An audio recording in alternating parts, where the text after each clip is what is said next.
Viewers, मैं Vikrant Rajkarsal, motivational spiritual speaker, business consultant, career guidance and life coach. Journey of life के इस episode में एक बार फिर से मैं अपने सारे व्यूअर्स का स्वागत करता हूं।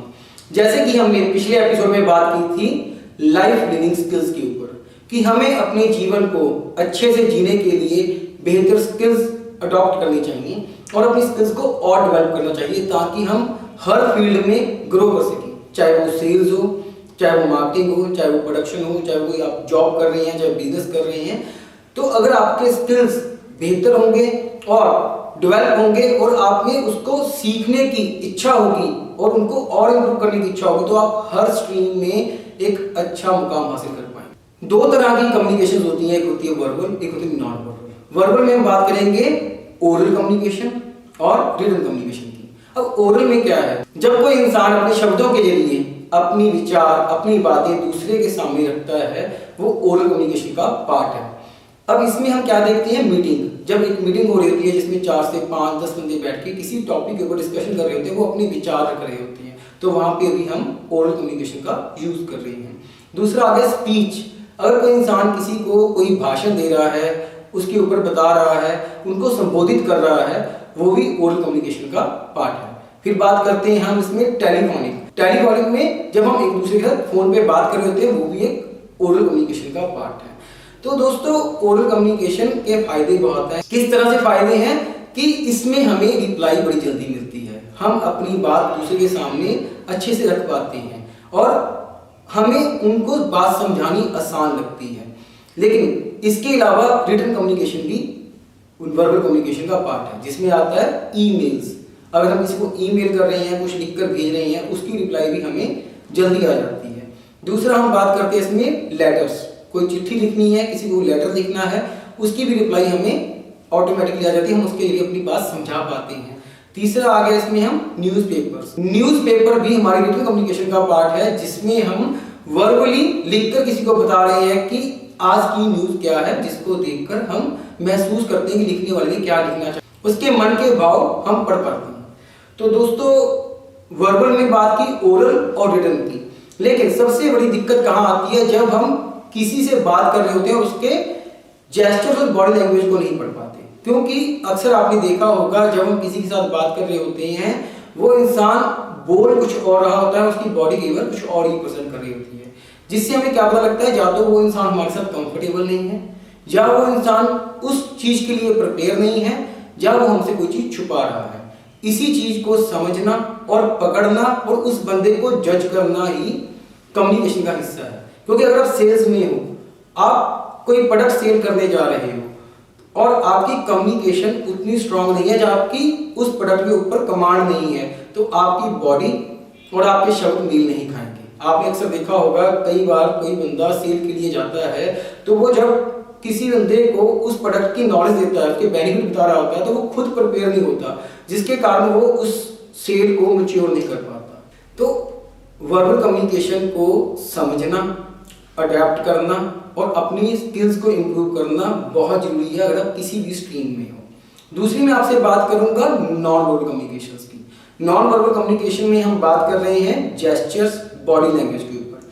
किसी बंदे का पोस्चर क्या डिसाइड कर, किसी इंसान का पोस्चर, उसके उठने बैठने का ढंग क्या रिप्रेजेंट करता है। Science means eye contact. जो बंदा नॉन वर्बल में हम शब्दों का यूज नहीं करते, हम बिना शब्दों से अपने जेस्चर, बॉडी लैंग्वेज से किसी इंसान को समझाने की कोशिश करते हैं, लेकिन इससे हमें उसके इमोशंस का पता लगता है। इसमें हम टच, किसी बंदे के स्पर्श करने के ढंग से हमें पता लग जाता है कि वो बंदे की इमोशंस क्या है। किसी बंदे के देखने के ढंग से हमें पता लग जाता है कि उस बंदे के भाव कैसे हैं। उसके अलावा आपका उठना बैठना, आपका चलना फिरना भी नॉन वर्बल कम्युनिकेशन का पार्ट है। अब वोकल से हम कैसे करते हैं कि एक इंसान की टोन रिप्रेजेंट करती है कि उसकी पर्सनैलिटी कैसी है, कि वो किस ढंग से बात कर रहा है। ये आपके जेस्चर्स हैं। एक इंसान बहुत लाउड बात कर रहा है, या बहुत स्लो बात कर रहा है, या बहुत पोलाइटली बात कर रहा है, तो हम उसके भाव समझ पाते हैं, उसके जेस्चर और बॉडी लैंग्वेज से, उसकी टोन से समझ लेते हैं। तो दोनों चीजों को समझना बहुत जरूरी है। यहां पे भी मैं आपको एक सेल्स की एग्जांपल देता हूं। एक सेल्समैन अपना प्रोडक्ट बेचने के लिए बी नाम के शख्स के पास पहुंचता है। उस बंदे ने एक हेल्थ इंश्योरेंस सेल करनी है। अब जब हेल्थ इंश्योरेंस सेल करनी है तो वो अपनी वर्बल और नॉन वर्बल दोनों कम्युनिकेशन का यूज कर रहा है। मींस शब्दों के साथ साथ अपनी बॉडी लैंग्वेज, जेस्चर्स दोनों का यूज कर रहा है। अगर उसकी उस प्रोडक्ट के ऊपर कमाल होगी, उसको अपने प्रोडक्ट की नॉलेज पूरी होगी, उसके बेनिफिट्स पता होंगे, तो उसके अंदर एक कॉन्फिडेंस दिखेगा, उसकी आवाज में कॉन्फिडेंस दिखेगा, उसकी बैठने उठने और बात समझाने में कॉन्फिडेंस दिखेगा। अगर उस इंसान को प्रोडक्ट नॉलेज नहीं होगी तो वो इंसान अपनी बॉडी लैंग्वेज से रिप्रेजेंट कर देगा कि वो अभी थोड़ा अनकंफर्टेबल है और कॉन्फिडेंट नहीं है। इसी चीज को सामने वाला बंदा जो बी नाम का शख्स है जो उसकी बात सुन रहा है वो जज कर लेगा कि इस प्रोडक्ट में कितना दम है, या ये बंदा जो समझा रहा है उसको उसकी इसके ऊपर कितनी कमांड है। और अगर जो इंसान अपने कॉन्फिडेंस के साथ अपने जेस्चर, बॉडी लैंग्वेज और वर्बल कम्युनिकेशन के साथ उसको समझा रहा है तो वो जज कर लेगा कि सामने वाला बंदा बिना बोले क्या महसूस कर रहा है, क्योंकि उसकी आंखें, उसकी बॉडी लैंग्वेज सामने वाले को देखकर, उसके प्रोडक्ट की नॉलेज को देखकर रिप्लाई कर देगी कि अब ये मानने वाला है या नहीं। तो अगर हमारी स्किल्स डेवलप होंगी, अगर हमें किसी की बॉडी लैंग्वेज पढ़नी आती होगी, अगर हमें किसी के जेस्चर्स पढ़ने आते होंगे, अगर हम किसी की वॉइस टोन से जज कर पाएंगे कि इस बंदे के अंदर किस तरह के गुण हैं, तभी हम सफल हो पाएंगे। तो हम इस लाइफ लिविंग स्किल्स के दूसरे पार्ट में बात कर रहे हैं verbal and non verbal communication के ऊपर। इसके बाद हम बात करेंगे जेस्चर्स एंड बॉडी लैंग्वेज के ऊपर कि किस तरह के जेस्चर्स होने चाहिए, कैसे हम दूसरे बंदे के जेस्चर्स से ये जज कर सकते हैं कि वो बंदा किस तरह की इमोशंस अडॉप्ट कर रहा है हमारी बात सुनकर, और किस तरह से हमें रिप्लाई कर सकता है। कम्युनिकेशन स्किल्स, इसी टॉपिक के साथ ही मैं आपको सेल्स टेक्निक्स भी आज बता दूंगा कि किस तरह से सेल्स टेक्निक काम करती हैं। किसी भी ऑर्गेनाइजेशन को चलाने के लिए मार्केटिंग एंड सेल्स टीम सबसे इंपॉर्टेंट रोल अदा करती है, और अगर उनकी मार्केटिंग एंड सेल्स टीम की कम्युनिकेशन स्किल्स डेवलप होगी, उनको प्रोडक्ट नॉलेज होगी, उनके जेस्चर, बॉडी लैंग्वेज उनके शब्दों के साथ मैच करते होंगे, तो वो कंपनी का सेल्समैन या सेल्स मैनेजर एक अच्छी आउटपुट दे पाएगा और कंपनी को बेनिफिट्स दे पाएगा और कंपनी से रिवार्ड भी ले पाएगा। उम्मीद करता हूँ आपको आज इतना समझ आया होगा कि वर्बल कम्युनिकेशन क्यों जरूरी है। वर्बल कम्युनिकेशन इसलिए जरूरी है क्योंकि उससे हमें इंस्टेंट रिप्लाई मिलती है, इंस्टेंट हमें दूसरे की फीडबैक का पता लगता है कि हमारी बात की फीडबैक क्या मिली। हमें सीखना क्या है, उसके शब्द, उसके बोल मैच कर रहे हैं कि नहीं कर रहे। अगर नहीं कर रहे तो ये जानना है कि उस बंदे के अंदर किस तरह की क्वालिटी है या किस तरह की कमी है।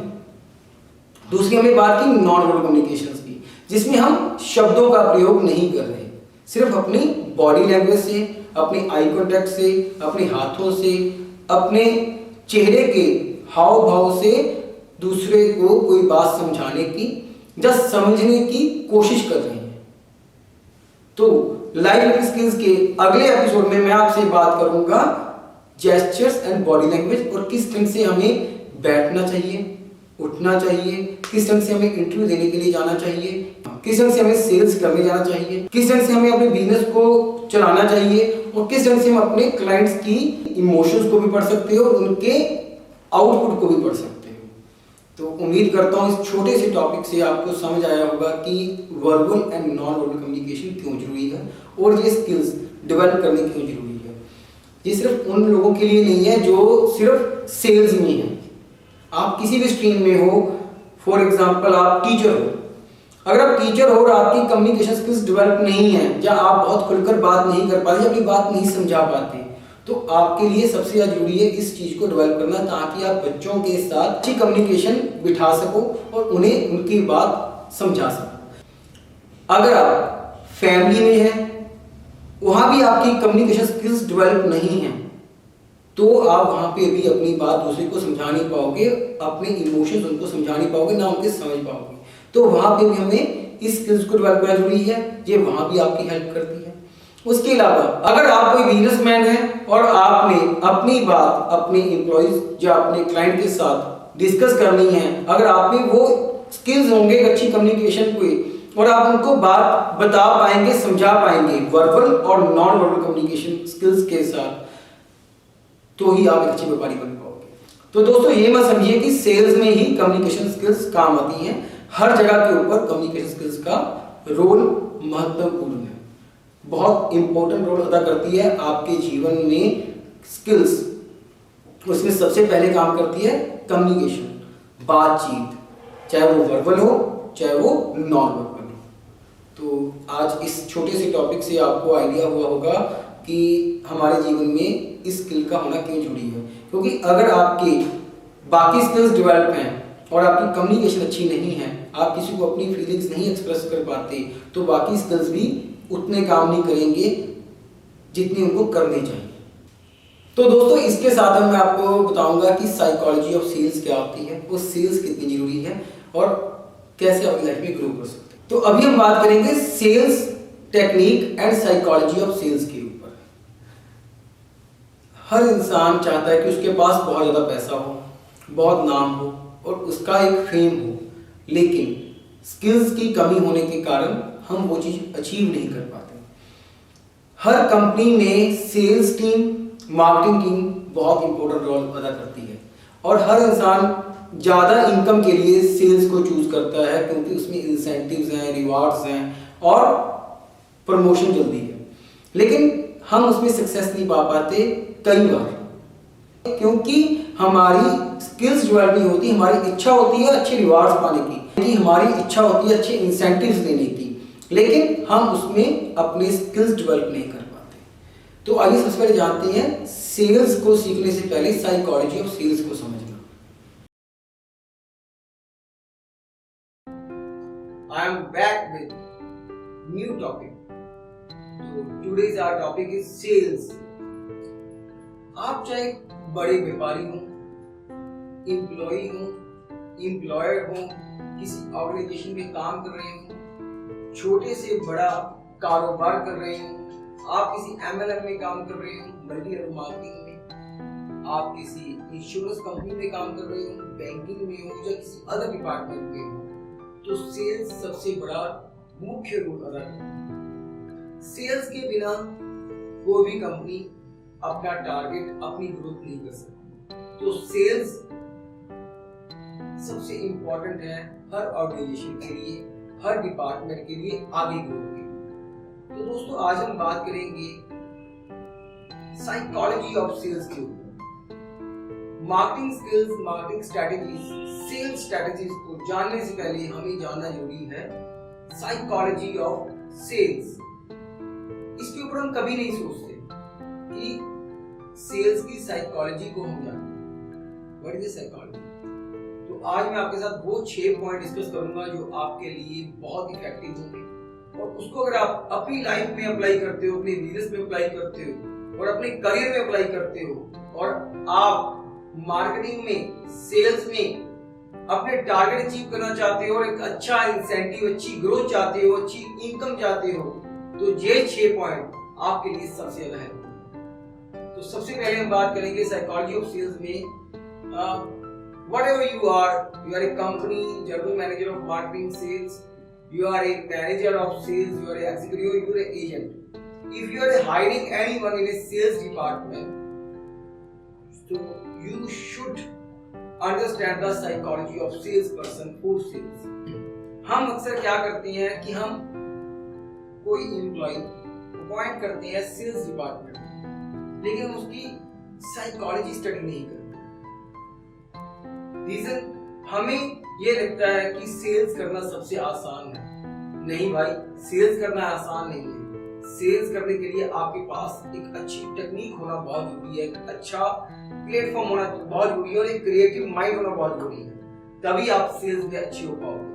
तो सबसे पहले अगर आप कोई भी एम्प्लॉय अपने पास हायर कर रहे हो, ज्वाइन करवा रहे हो, तो उसकी साइकोलॉजी को पढ़िए, उसकी ट्रेनिंग में उसको जज करिए कि ये इस प्रोफाइल के लिए सूटेबल है, क्या इसको ये प्रोडक्ट समझ आ रहा है और क्या ये क्रिएटिव है, क्या ये अपने प्रोडक्ट को अच्छे से एक्सप्लेन करके लोगों तक पहुंचा पाएगा, क्या ये कंपनी को ग्रोथ दे पाएगा।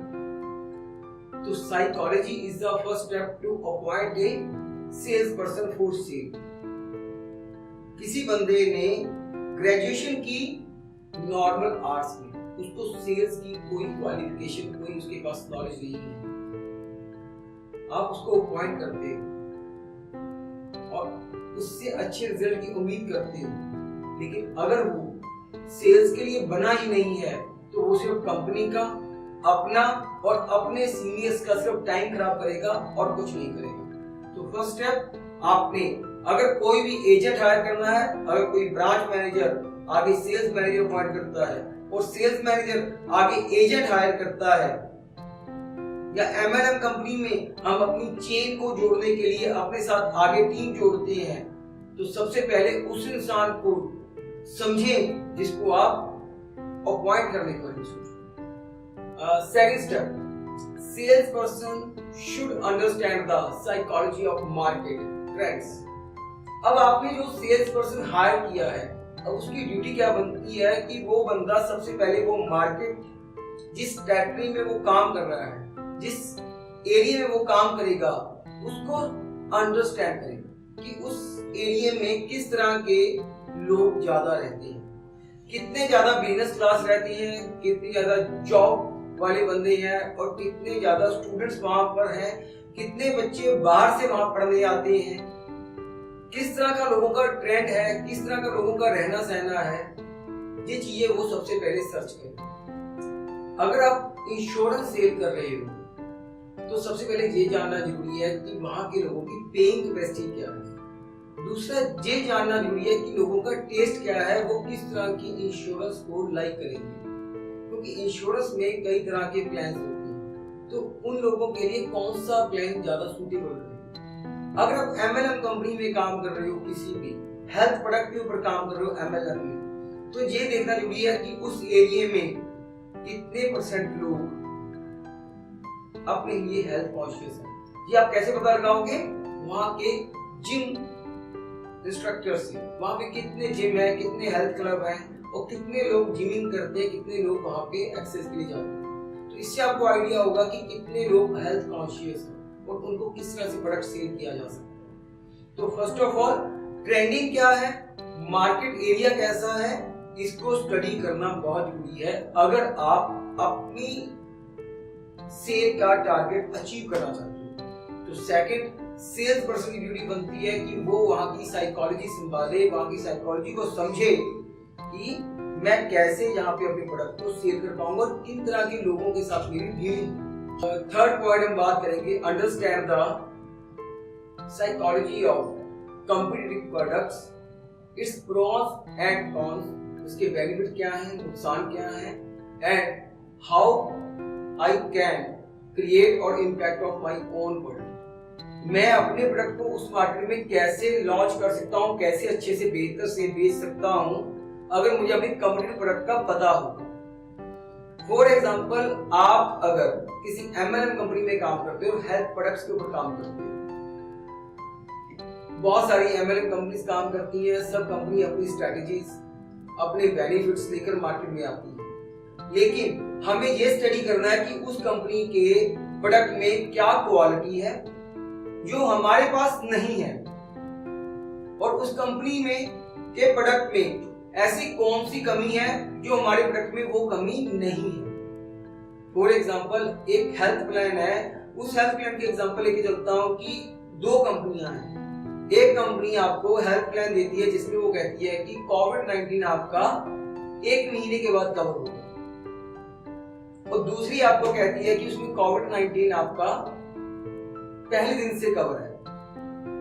बेशक उस कंपनी के कुछ और फीचर्स बेहतर हैं, लेकिन जो आपने प्रोडक्ट सेल कर रहे हो उसमें भी कुछ फीचर्स उससे अलग होंगे, उससे बेहतर होंगे। तो हमें अपने आप को, अपने प्रोडक्ट को मार्केट में बेहतर से लॉन्च करने के लिए, उसकी अच्छी सेल के लिए हमें हमारे प्रोडक्ट की जो एक्स्ट्रा ऑर्डिनरी क्वालिटीज हैं उसके ऊपर फोकस करना होगा, ताकि हम जो कॉम्पिटिटिव प्रोडक्ट चल रहा है उसको बीट कर सके, उसको मार्केट से रिमूव कर सके या उसको अच्छे से टक्कर दे सके और अपनी सेल को भी ऊपर लेके जा सके। एंड फोर्थ पॉइंट मैं आपसे बात करूंगा, राइट इट डाउन।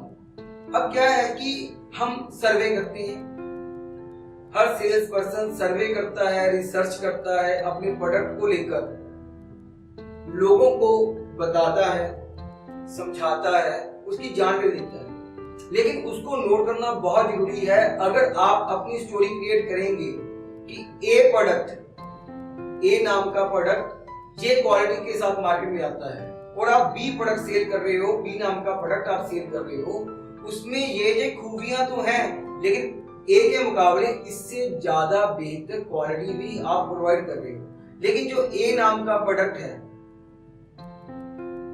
वो ट्रेंडिंग में है, एक ब्रांड है, लेकिन आपका प्रोडक्ट बी नाम का प्रोडक्ट ब्रांड नहीं है, ट्रेंडिंग में नहीं है, लोग उसको लाइक नहीं कर रहे, उसको जानते तक नहीं।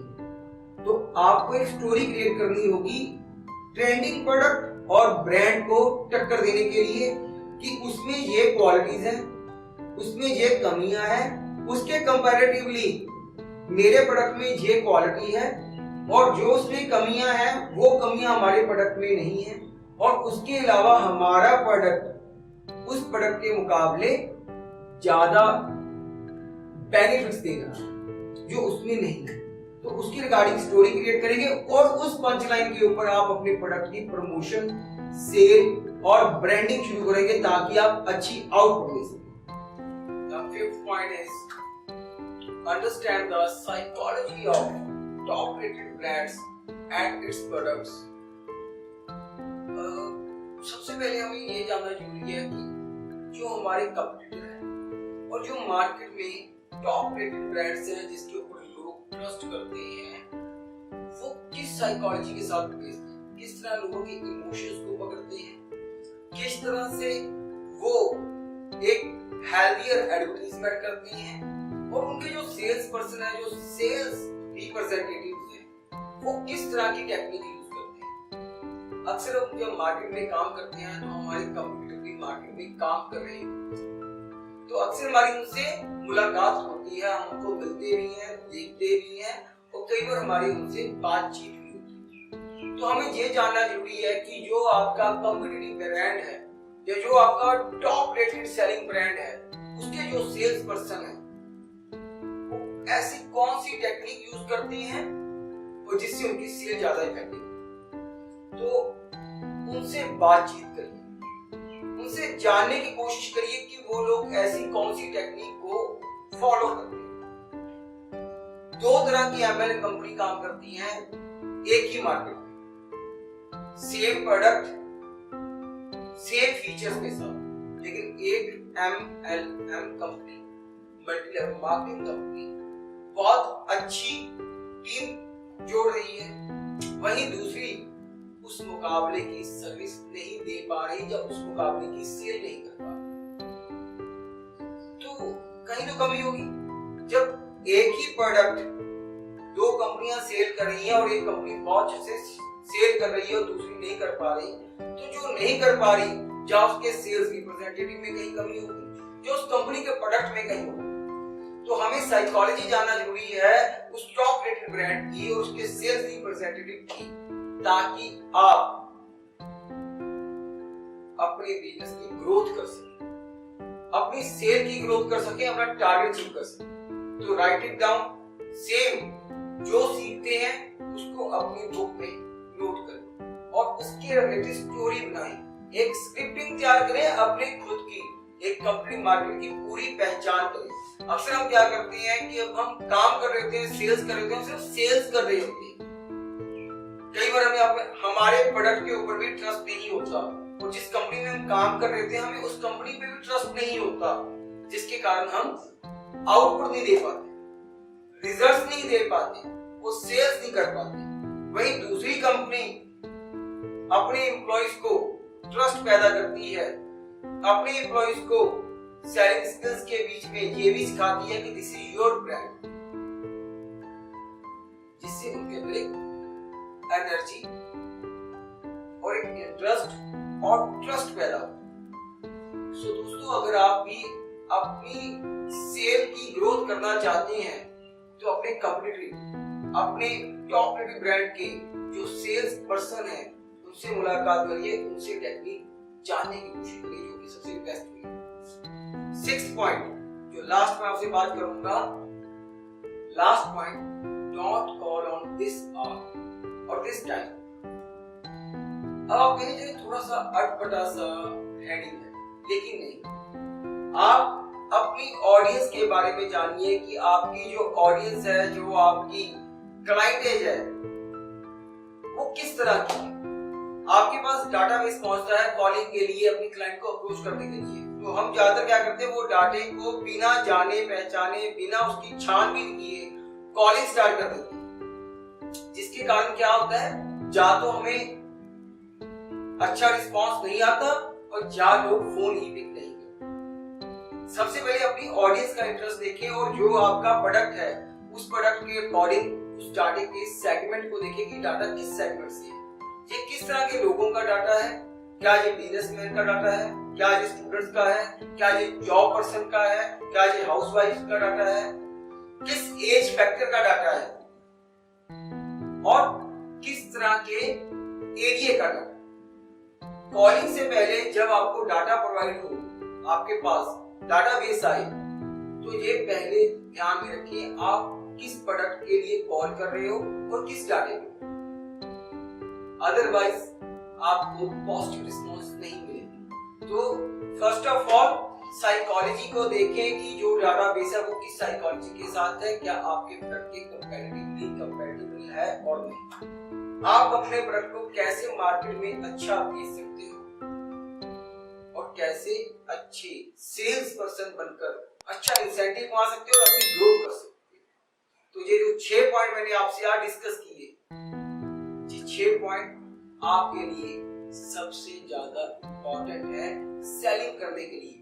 तो सबसे पहले साइकोलॉजी ऑफ सेल्स को समझिए, अपना एरिया समझिए, अपने कंपटीटर को समझिए, अपने बायर को समझिए, डाटाबेस को समझिए, इसके ऊपर कॉल करोगे और जो आप सीख रहे हो उसको नोट डाउन करिए, राइट डाउन करिए, ताकि एक कहानी बना सके और आपको अपने प्रोडक्ट की पूरी जानकारी और आपके कंपटीटर की भी जानकारी। अगर कंपटीटर की जानकारी नहीं होगी तो अपना प्रोडक्ट कभी नहीं बेच पाओगे। तो उम्मीद करता हूँ आपको ये वीडियो अच्छी लगी होगी। अगली वीडियो में हम बात करेंगे सेलिंग स्किल्स के ऊपर और कैसे सेल को बूस्ट करते हैं, ये आपको मैं बताऊंगा अगली वीडियो। नमस्कार, मैं आपका विक्रांत राय।